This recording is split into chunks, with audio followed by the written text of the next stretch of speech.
안녕하십니까. 유튜브 채널 아주경제TV에서 보내드리는 풍수와 일본인 이야기. 풍수와 일본인 이야기는 KBS 도쿄 특파원, KBS 보도국장 등을 역임한 류균 교수님을 모시고 한일 관계의 역사와 미래에 대해 이야기를 나누는 프로그램입니다.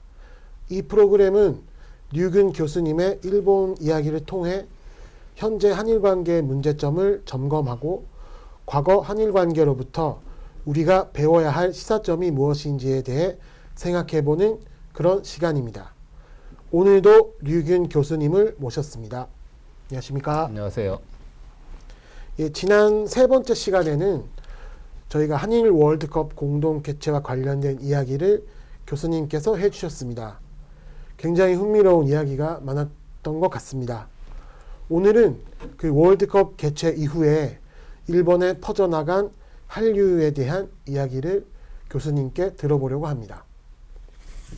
예, 2002년 월드컵 전후에서 한일 관계에서 한 10여 년은 정말 한일 신시대라고 일컬어도 좋을 그런 새로운 전기가 되는 그런 시기였습니다. 이 시기의 시작은 두말할 것도 없이 1998년 김대중 대통령과 일본의 오부치 수상의 두 분의 그 공동 선언, 그리고 이어서 김대중 대통령에 의해서 발표된 한일 대중문화 개방. 그래서 일본의 그동안 금기시 되었던 일본 문화가 일본의 영화, 일본의 음악, 이런 것이 한국에 들어오고, 또 한국의 모든 그 영상물이라든지 이런 것이 일본에 자유롭게 이렇게 퍼져 나가면서, 그것이 사실은 2002년 월드컵을 공동 개최하게 되는 문화적 또 배경도 되었고, 그리고 그것이 이제 월드컵 이후에 한일 문화 교류, 우리 한국의 입장에서 보면은 정말 일본에서 한류 붐이 일어나게 되는 그런 시기를 견인했지요. 제가 그때 저는 1992년부터 95년까지 도쿄 특파원 근무를 마치고 직장인 KBS에 돌아와 가지고 월드컵 당시에는 제가 기획조정실장으로 일하고 있을 때인데, 어느 날 일본 NHK에서 KBS한테 이런 요청이 하나 들어왔습니다. 한국의 그 드라마를 일본 NHK에서 방영하고 싶으니 몇 개 좀 추천해서 보내달라. 당시 그 KBS는 한국 언론의 큰 어른이라고 할 수 있는 정말 훌륭한 저널리스트였던 박권상 씨가 사장이었고, NHK는 에비자와라고 가스이, 에비자와 가스이라던 두 사람이 공통점이 서로 저널리스트, 기자 출신이었어요. 근데 에비자와 회장이 깍듯이 박권상 사장을 센파이, 그러니까 선배님이죠. 선배님이라고 부르면서 정중하게 하는 모습을 이렇게 본 적이 있는데, 그렇게 요청이 와서 KBS에서 몇 개 드라마를 골라가지고 일본 NHK에 보냈는데, 그 중에 하나가 바로 겨울연가였습니다.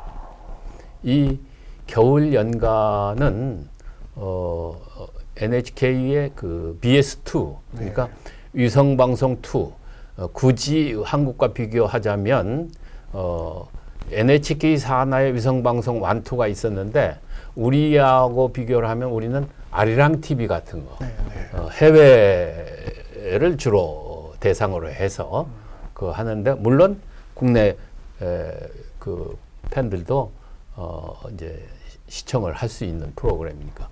BS2에서 겨울연가가 나가고, 그것이 입소문을 타고 어느 날 갑자기 폭발적으로 이제 그 대단한 인기를 얻게 되었던 것이죠. 네.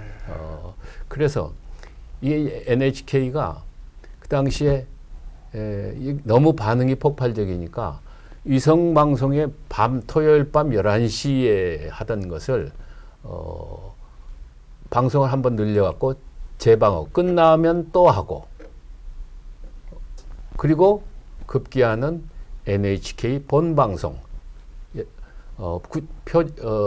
비교를 하자면 KBS 완, 네. KBS 완의 밤 11시 프로그램에 이 겨울 연가가 등장하게 되죠. 사실 이게 지금 말하는 거지만 우리 KBS 완이 밤 11시 대에 주말에 일본 드라마를 방영한다. 이거 잘 생각이 안 되죠. 네. 사실 NHK가 이런 것이었습니다. 2002년 월드컵 이후에 한일 관계를 더 문화적으로, 더 국가적으로 가깝게 우호적으로 가져가 보자. 그것이 일본을 위해서도 또 아시아를 위해서도 한국을 파트너로 삼아가지고 가는 것이 좋겠다라는 그런 국가적 판단이 작용을 한 것이죠. 그런 국가적 판단을 일본이 했기 때문에 NHK가 정말 세심한 그 신경을 썼습니다. 한 예를 들면 이 겨울연가라는 텔레비전 드라마는 잘 아시는데 우리가 배용준이라는 그 배우와 의의 말하자면 전무후무한 대표작이라고 할 수가 있는데, 여기에 일본인들이 빠져들어가고 주로 일본인 중에는 30, 40대 중년 주부, 나중에는 70대, 80대 할머니들에 이르기까지 일본의 시청자 중에서도 주부 시청자, 여성 시청자를 했는데, 그 사람들에 위해서 NHK가 나중에 이제 자막 방송을 하다가 하도 시청자들의 여러와 같은 거 있으니까 더빙을 합니다. 더빙을 하는데 일본의 최고의 성우들을 기용해가지고 겨울연가를 제작을 하죠. 그 더빙판을 본 일본의 주부 할머니들이 어쩌면 배용준은 그렇게 목소리도 천상의 목소리로 아름답냐. 이 배우한테 한번 홀리게 되면 그런 현상, 이게 잘 아시지 않습니까? 배용준을 연사마라고 부르는, 그게 잘 아시는 대로 사마라는 것은 일본에서는 상대방을 높여서 부르는 극존칭인데 정말 사마라고 불리는 사람들이 별로 없죠. 옛날에는 전하 이런 뜻으로 통용이 됐지만 민주주의 사회에 대해서는 사마라는 것은 최대로 표시하는 존경과 사랑의 그런 표현인데, 이런 일화도 있었습니다. 제가 김대중 대통령 정부 시절에 이제 아까 문화 개방을 했지 않습니까? 그래서 문화 개방에서 어떤 대중문화를 먼저 개방할 것이냐, 이런 순서를 정하기 위한 민간 자문기구로 한일 문화교류 회의라는 게 만들어졌어요. 일본에서도 한국에서도 각자. 제가 방송에 이제 그것을 대리해서 제가 그 문화교류위원으로 활동을 하고 있던 시절의 에피소드인데, 거기 일본 측 위원 한 사람이 그 사람은 아주 지한파고 네. 한국을 정말 전문적으로 잘 아는 사람인데 자기 부인은 그런데 전혀 관심이 없는 그냥 가정주부예요. 근데 어느 날 하도 부인이 배영준한테 홀릭이 돼가지고 겨울연가 하니까 지나가는 말로 아이 그 배영준이가 뭐가 그렇게 대단해서 그렇게 배영준 연사마 네. 이런 식으로 이제 컴플레인 비슷하게 한마디 했는데 그 부인이 한 달 동안은 자기 그 남편한테 배영준이 뭐냐 연사람하고 부르지 않고 왜 배영준이냐 당신 그렇게 예의가 없느냐 뭐 이런 식으로 말을 않고 지냈다 그런 에피소드를 저한테 전해주더라고요. 그럴 정도로 이게 이 겨울연가의 일본 내에서 인기는 대단했죠. 근데 이 겨울연가라는 드라마가 굉장히 한국적인 그 감성을 자극하는 드라마의 대표적인 그런 장르 중에 하나인데요. 근데 이게 어떻게 일본 사람들의 감성까지 이렇게 자극을 하게 되는지 그것도 참 좀 궁금한 부분이거든요. 네, 그게요. 제가 이제 하도 그 겨울연가 인기가 높아지다 저도 신기해서 네. NHK 지국이 그 당시 KBS 안에 있었고 네. 또 그동안에 많은 사람들이 이제 KBS로 왔다 갔다 해마다 이제 서로 상호 방문을 하면서 협력 사항을 논의하고 하는데 NHK 본사에 들어온 시청자 이제 팬레터죠. 네. 시청자 뭐 하루에 수만 통이 쌓이는데 그 중에 일부를 제가 일부러 요청을 해가지고 네. 한번 같이 들여다봤습니다. 보니까 일본 주부들이 공통적인 것이 하나 있었어요. 왜 우리한테는 저런 드라마가 없는가? 왜 우리는 저런 것을 드라마로 우리한테도 분명히 있었는데 왜 지금 우리 드라마는 그것이 없어졌는가 하는 것이 제일 많았는데 그 이면은 뭐냐면 그 주부들이 잃어버렸던 감성, 잃어버렸던 자기 젊은 시대의 순애보, 모든 그 사랑의 그 형태 중에서 가장 값지고 고귀한 것 중에 하나가 순애보라는 건데 그 순애보 그 심장을 정면으로 어택했다. 그래서 사실 그런 결과로 잘 아시지만은 이게 통계를 보니까 2003년부터 이제 인기가 네. 폭발하기 시작했는데 2003년도에 한국에 온 관광객이 6만 명이더라고요. 근데 1년 만에 25만 명으로 늘더라고요. 순전히 이 겨울연가 때문에. 맞습니다. 그리고 이 사람들이 한국에 와가지고 가는 성지가 바로 남이섬이죠. 네. 그 남이섬에 그리고 서울의 시내에 들어오면은 그 고등학교 시절 배용준 탤런트가 했던 고등학교 중앙고등학교 그리고 성균관대학교 그것이 탐방하는 1순위였어요. 네.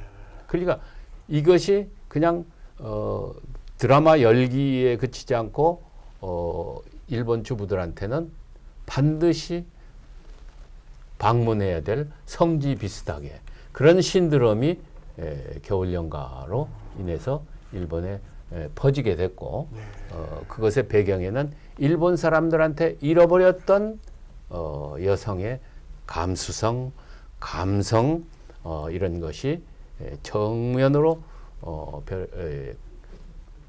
겨울연가가 그것을 제시해 줬다. 이렇게 보면 될 것 같습니다. 네. 그러니까 이제 한일 월드컵 공동 개최가 끝나자마자 그 다음 해에 이제 일본의 그 한국 드라마가 이게 퍼지면서 이제 한류 붐이 생기고 이 한류 붐이 생기니까 그동안 한국에 오지 않았던 일본의 그 뭐 3, 40, 50대, 그 60대까지에 이르는 그 특히 여성분들이 뭐 한국을 아까 교수님께서 말씀하신 것처럼 1년 새 3배가 늘 정도로 이렇게 많이 이제 왕래가 이제 본격적으로 한일 간에 일어나기 시작했는데 제가 이렇게 볼 때는 이 시기가 가장 좀 한일 관계가 가장 좋았던 시기가 아니었을까라는 생각을 갖고 있는데 교수님 생각은 어떻습니까? 예, 그렇습니다. 이게 왕래 뭐 이런 또 사실 경제 효과도 대단했죠. 겨울 연가의 연관 경제 효과가 뭐 1조 3천억에서 2조 3천억까지 어떤 그 유발 효과가 이제에 따라서 직접적인 게 있고 간접적인 게 있는데 경제 효과도 엄청났지만 한일 두 나라 그 사람 특히 일본인들 사이에 한국을 보는 눈이 달라졌다. 그것이 그 드라마 한 편의 힘이기도 하지만 그 드라마 한 편은 그 후에 겨울연가 이후로 그 10년 동안 어마어마한 한국 드라마들이 일본에 수출이 돼가지고 사실 한국 드라마는 일본에서 자기네들 드라마보다 훨씬 더 많이 보고 그 드라마 겨울연가뿐만 아니라 다른 여타 드라마에까지 최근 들어서 얘기하자면 사랑의 불시착이라는 드라마가 그러면 겨울연가 2.0이다. 이런 이거 당연히 한국, 일본 두 사이에 그 문화 교류로 인한 이 국민들 간의 감정이 새롭게 달라지는 그런 계기가 되었다. 이런 에피소드도 하나 하자면 일본에 유명한 그 아동 문학가 정부 훈장도 받았던 사노 요코라는 작가가 있는데 이분이 38년생이거든요. 2010년에 그 암으로 타계를 했는데 이 사노 요코 씨가 유방암에 걸려가지고 의사한테 얼마 못 산다는 선고를 받았을 때 지인으로부터 겨울연가 DVD를 선물을 받았어요. 유방암 걸린 상태에서 얼마 그 정말 여생을 마감하려고 하는 그게 2003년이거든요. 2003년에 그 DVD를 보고 사노 요코 씨는 모든 한국의 드라마를 다 DVD로 구입해가지고 보고 7년을 더 살고 타계를 했습니다. 그런 것은 어떻게 보면 일본이 한국 문화를 제대로 받아들이고 이해할 수가 있었다. 저도 뭐 그때 2003년 이 한류 붐이 막 일어나려고 했던 당시에 제가 도쿄에서 살았었거든요. 근데 그때 그 뭐 TV만 틀면은 한국 이야기가 나오고, 근데 또 다 배용준 이야기만 계속 하는 그런 분위기여서 참 이 한국이라는 나라가 이제 일본에서 이렇게 좀 화제가 되는 거에 대해서 굉장히 좀 놀라웠던 그런 기억을 지금도 좀 계속 갖고 있습니다. 예. 예. 이런 얘기를 좀 말씀드려야 될 것 같습니다. 이게 드라마 한 편이 가져온 것이긴 하지만 그 이후로 드라마뿐만 아니라 한국의 K-팝이라든지 아이돌 의 등장이라든지 그래서 일본의 그 음악 산업에도 한국이 엄청나게 진출을 했고 그 결과 한국의 그 문화교류 산업의 연관 효과라는 것은 지금 수십억 부 달러의 그런 왕래가 이건 단순히 어떤 제품을 팔아가지고 무역을 해서 어떤 기록보다도 훨씬 더 값진 것이라고 할 수가 있는 것이죠. 그래서 사실 이제 이렇게 말씀을 좀 이렇게 결론 비슷하게 드리자면은 정부와 정부 사이에는 국가의 자존심이라는 것도 있고 국가 이익이라는 것도 있고 또 기업과 기업 간에는 철저하게 이익이 계산이 작용을 하죠. 근데 국민과 국민, 개인 간에는 그런 것을 다 초월해서 친구가 될 수 있다. 이런 가능성을 보여준 것이 겨울연가로부터 시작된 한일 문화교류이다. 이런 말씀을 드릴 수가 있고, 제가 얼마 전에 뭐 기사를 보니까 심수관 아시죠? 네. 일본 가고시마에서 정유재란 1588년인가 98년도에 일본에 이제 끌려간 도공이죠. 네. 도공이 15대 소원, 이게 처음에 들어갈 때는 끌려갔을 때는 심수관이라는 이름이 아니었는데 명치유신 때 제 12대 그 도공이 나라로부터 정식으로 그 일본으로부터, 물론 귀화한 일본인이죠. 근데 그 일본 12대부터 심수관이라는 이름을 계승해서 지금 15대까지 이렇게 내려오고 있는데, 15대 심수관 이분이 사실 와세다 대학 나오고 다른 전공을 가지고 있다가 어머니, 그것도 한국인도 아니고 일본인 어머니가 다른 사업은 관두고 아버지의 업을 계승해서 도공을 해라. 일본의 전통이 그런 가업을 계승하는 뭐 인류 기업에 다니다가도 우동의 가업을 계승한다든지 그런 장인 정신이 있는 나라가 일본 아닙니까? 그러니까 그렇게 해서 15대 도공 심수관이 된 그분이 그런 얘기를 했더라고요. 이게 자기 조국은 한국이다. 할아버지의 나라는 조국이다. 그런데 모국은 일본이다. 그러면 그 심수관의 입장에서는 모국이 맞죠. 일본이. 그런데 그 400몇 년 전에 일본에 일본인으로 살아왔으니까. 그러나 그 심수관이 한국을 조국이라고 부르면서 이번에 그렇게 된 계기가 가고시마의 명예 총영사가 됐어요. 한국의 명예 총영사가. 그래가지고 그 명예 총영사직을 받는 자리에서 얘기를 했는데, 자, 조국의 나라, 모국의 나라, 두 나라 국민들이 서로 교류해서 친구는 될 수 있지 않는가.